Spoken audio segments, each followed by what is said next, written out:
warahmatullahi wabarakatuh. Perkenalkan, nama saya Fani Rahmawati. Saya dari kelas T12 Program Studi Manajemen Pendidikan Islam. Dan video ini dibuat untuk memenuhi tugas UTS mata kuliah pembiayaan pendidikan. Dan kali ini tema saya yaitu konsep pembiayaan pendidikan. Untuk merujuk kata pendidikan sendiri itu memiliki arti salah satu kunci bagi kemajuan bangsa dan negara, karena pendidikan merupakan ujung tombak dalam rangka meningkatkan kualitas sumber daya manusia sehingga mampu untuk bersaing dan berkompetisi di tengah-tengah masa-masa yang modern ini.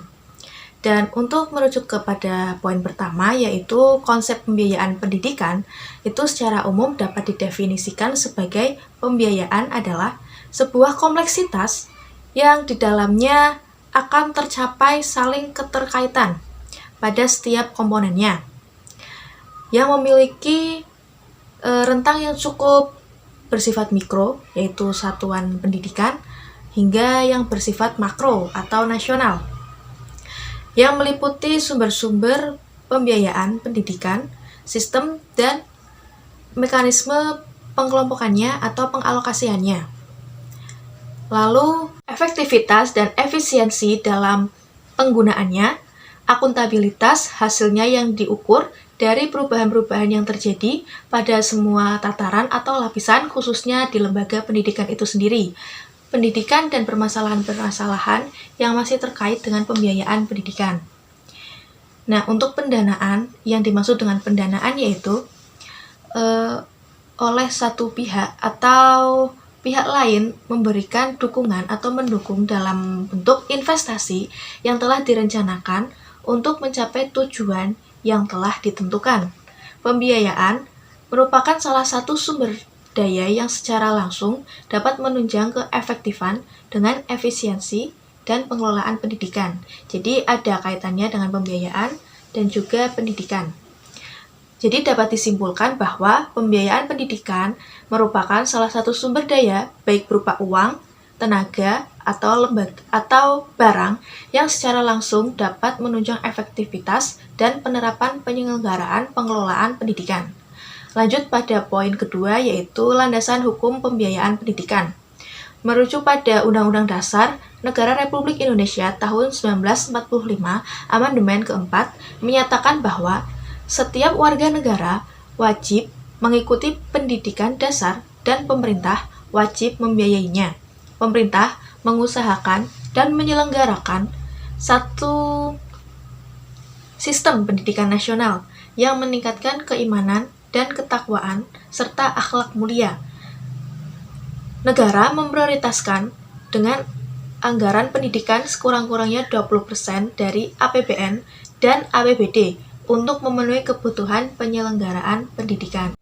Secara khusus disebutkan bahwa dana pendidikan selain gaji pendidik dan biaya pendidikan kedinasan dialokasikan minimal 20% dari APBN dan sektor pendidikan dan minimal 20% juga dari APBD.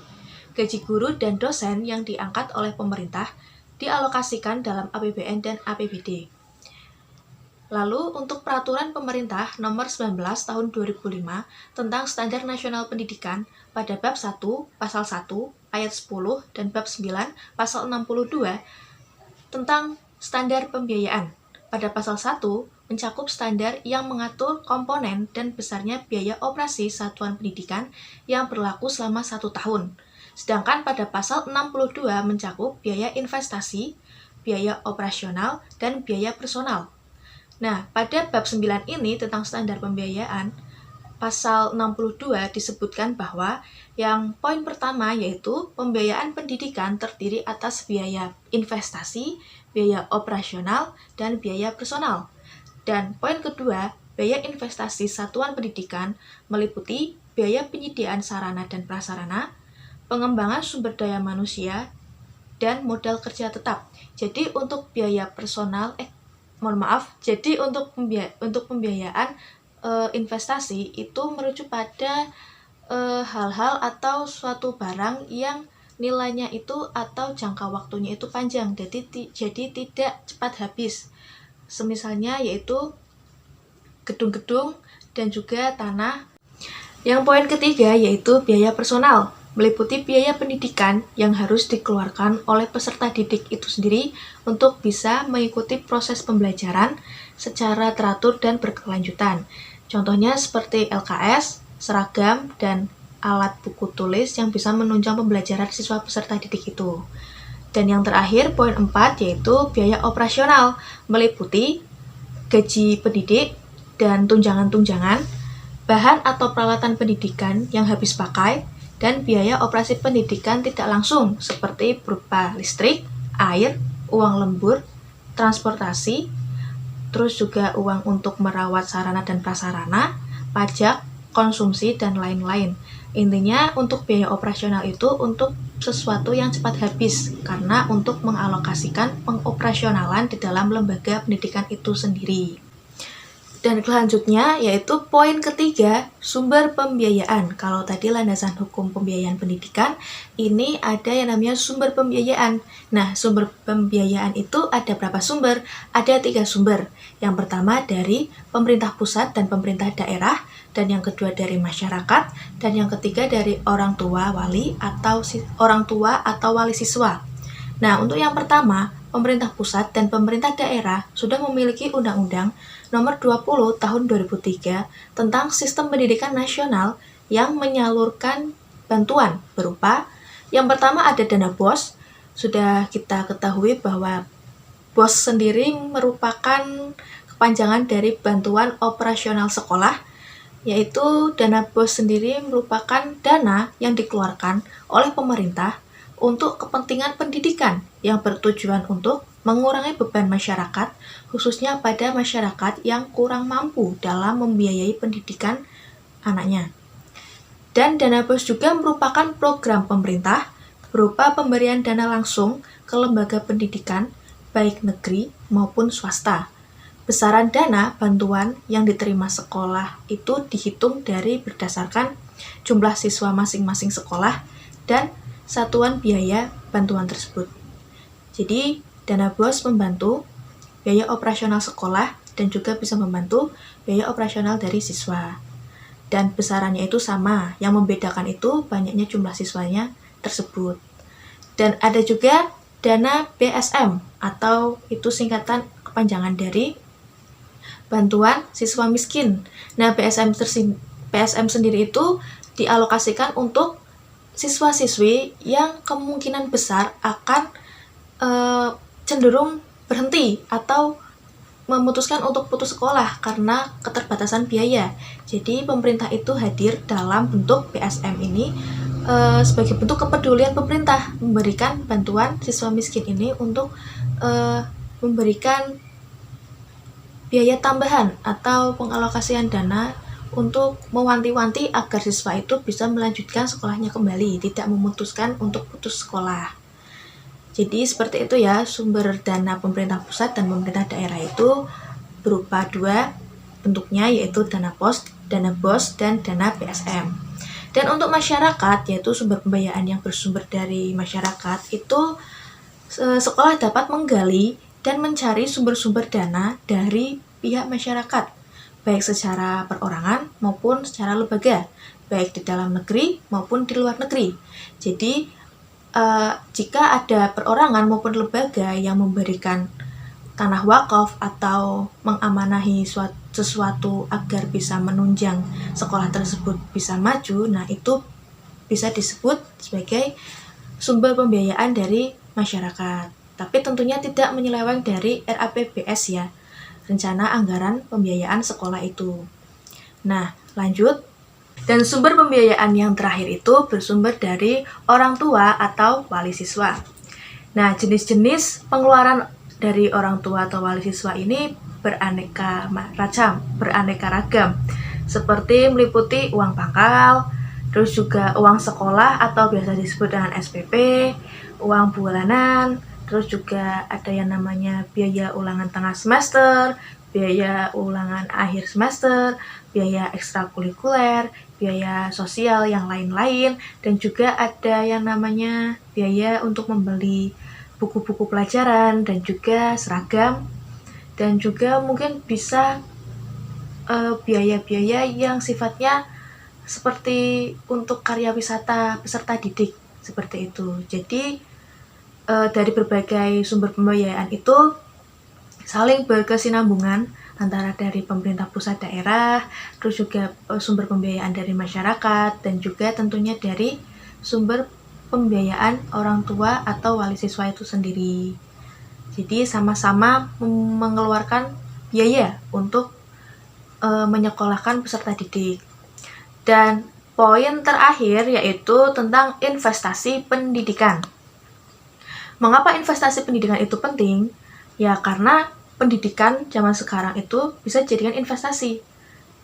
Bukan hanya dijadikan investasi, karena pendidikan bisa memberikan masa depan yang cerah di karir atau jenjang pekerjaan kita nanti.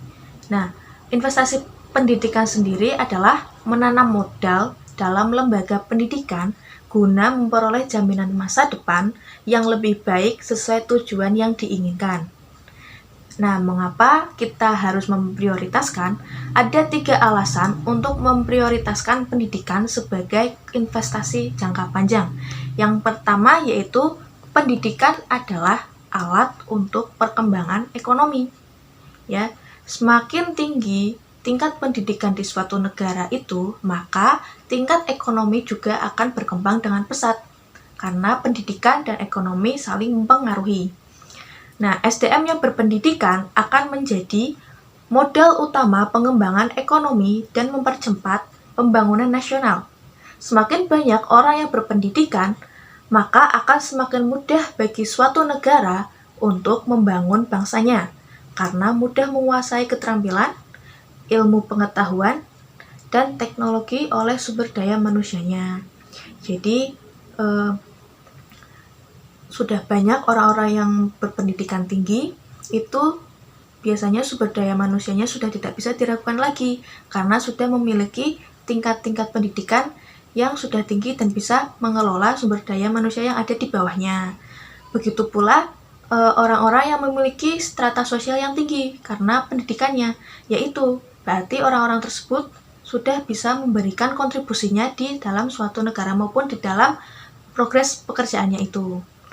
Nah, yang kedua adalah nilai balik pendidikan. Kalau yang tadi itu pendidikan adalah alat untuk perkembangan ekonomi, kalau yang kedua itu nilai balik pendidikan. Untuk secara sederhananya seperti ini, saya menginvestasikan diri saya untuk berkuliah. Nah, nantinya semasa biaya yang saya keluarkan untuk kuliah itu nantinya akan balik modal atau tidak di saat saya sudah ada di jenjang karir. Nah, itu adalah sesuatu yang bisa memberikan kita timbal balik, yang artinya tadinya saya itu mengorbankan segala biaya yang saya punya untuk saya mengenyam pendidikan, maka nantinya saat saya bekerja pun saya bisa mendapatkan hasil yang seimbang atau lebih juga bisa dari biaya yang sudah saya gelontorkan untuk pendidikan saya. Jadi ada nilai balik pendidikan itu. Dan yang terakhir yaitu fungsi non-ekonomi. Investasi dalam bidang pendidikan memiliki fungsi sosial kemanusiaan, fungsi politis, fungsi budaya, dan fungsi pendidikan. Jadi selain kita menginvestasi pendidikan, itu juga berpengaruh pada lingkungan sosial kita. Biasanya orang-orang yang berpendidikan tinggi itu bakal dipandang dengan baik, tapi tidak menutup kemungkinan untuk orang-orang yang berpendidikan rendah, kecuali kalau mereka memiliki keterampilan yang langka atau mungkin keterampilan yang bisa dianggap itu sudah sukses, menjadi orang sukses, padahal latar belakangnya bukan dari orang-orang yang berpendidikan. Tapi dalam hal ini orang-orang yang berpendidikan itu tidak menutup kemungkinan untuk bakal terjamin masa depannya, karena pada zaman era-era modern seperti ini, apalagi sudah banyak kecerdasan buatan yang seperti artificial intelligence itu bisa membuat sebagian pekerjaan itu akan hilang, kecuali orang-orang yang memiliki keterampilan khusus di bidangnya, atau mungkin orang-orang yang memiliki ilmu praktisi yang lebih tinggi. Jadi orang-orang yang berilmu seperti itu, yang memiliki ilmu pengetahuan yang luas, berbeda dengan orang-orang seperti masyarakat pada umumnya, yang hanya seperti followers atau pengikut. Seperti orang-orang yang, mohon maaf, tidak bisa mengenyam pendidikan lebih tinggi dan akhirnya hanya bisa bekerja dengan apa adanya seperti wira swasta maupun wirausaha seperti itu. Tapi juga tidak menutup kemungkinan untuk orang-orang yang berpendidikan tinggi itu bisa mencapai keperosotan dalam masanya. Karena semua hal itu tergantung pada proses kita sendiri. Proses usaha kita sendiri itu tidak akan mengkhianati hasil kita nanti. Jadi mungkin seperti itu dari konsep pembiayaan pendidikan. Intinya pembiayaan pendidikan itu sangat penting dan sangat menunjang keefektifan dan keefisien dalam lembaga pendidikan atau instansi-instansi lembaga pendidikan tersebut, dan sama halnya dengan investasi pendidikan. Dua-duanya sama-sama menyelaraskan antara pembiayaan pendidikan dan investasi pendidikan.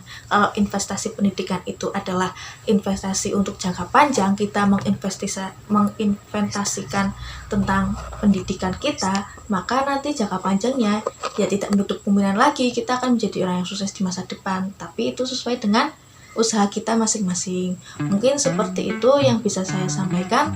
Kurang lebihnya mohon maaf bila ada tutur kata yang salah. Wallahul muwaffiq ila aqwamit thoriq. Wassalamualaikum warahmatullahi wabarakatuh.